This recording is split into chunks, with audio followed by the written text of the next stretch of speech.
dalam satu hadis yang lain. Sampaikan kata Rasulullah, da'watul mar'i muslim li akhihi bi zahri qalbil mustajabah. Satu orang muslim untuk saudaranya secara berjauhan, dia doa tanpa pengetahuannya adalah mustajab. So doa, nak dapat doa mustajab, tuan-tuan, dalam hadis ni kata Rasulullah kata apa? Doa kepada orang lain. Hak tu yang poin dia, tuan-tuan.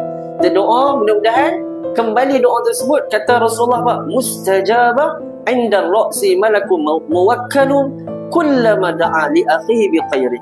Dan di kepalanya yang berdoa terdapat malaikat yang diwakilkan kepadanya setiap kali dia berdoa kepada saudaranya dengan kebaikan, maka malaikat akan diwakilkan itu akan berkatakan apa?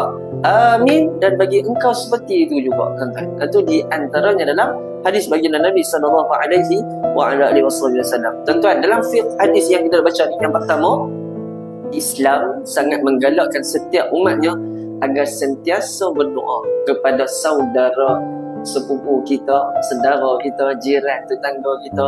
Tuan-tuan, poin tu saya minta, tuan-tuan. Biar doa lama tak apa, tuan-tuan. Sebab apa? Sebab kita nak doa untuk apa? Orang lain juga, tuan-tuan. Itu yang paling utama. Baik. Yang kedua, kita ni sebagai orang Islam, tuan-tuan, dituntut mendoakan perkara-perkara kebaikan kepada orang-orang yang berada di kiri dan kanan kita. Sebab orang kiri kanan kita ni lah, tuan-tuan, kita tak tahu sebab doa mereka kita jadi orang yang baik. Sebab daripada kita, sebab daripada doa mereka, tuan-tuan, kita duduk pada jalan yang baik. Itu tuan-tuan kena ingat lah tu. Tu kita tak tahu. Kadang-kadang rezeki main, kita ni ibadat kurang, tuan-tuan. Amalan pun kurang, tuan-tuan. Tapi asbab doa mereka ni, tuan-tuan, subhanallah, kebaikan tu adalah daripada doa ni. Itu yang kata, kalau kita tengok, tuan-tuan, rezeki orang tu ada dalam rezeki orang tu, ada rezeki kita. Ada rezeki kita, tuan-tuan. Itu juga doa, tuan-tuan. Doa orang ni, tuan-tuan, ada di antara doa kepada kita, tuan-tuan. Subhanallah. Yang ketiga, doa seorang hamba tanpa pengetahuan saudaranya adalah apa? Mustajab di sisi Allah Subhanahu wa taala. Tuan-tuan, tolong jangan skip lepas ni doa kepada orang jiran kanan kita.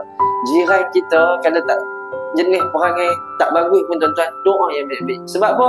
Sebab hati kita doa tak baik kat jiran. Sebab apa? Sebab mulut kita, tuan-tuan. So nak buat macam mana? Doa yang baik-baik. Start daripada hari ni doa dah. Kalau tak suka ke, menyampah ke, tuan-tuan, meluat ke, tuan-tuan, doa yang baik-baik. Ya Allah, aku meluat betul kat jiranku ni, ya Allah. Bagilah hatiku ni tak meluat dah, ya Allah. Bagilah jiranku jadi orang yang baik, tuan-tuan. Malaikat doa dah. Malaikat doa bagi balik kepada kita. Kita pun bukan bagus mana pun, tuan-tuan. Malaikat doa bagi dah. Dia ni pun baik juga, ya Allah. Nampak, tuan-tuan? Amin ya Rabbal Alamin, tuan-tuan.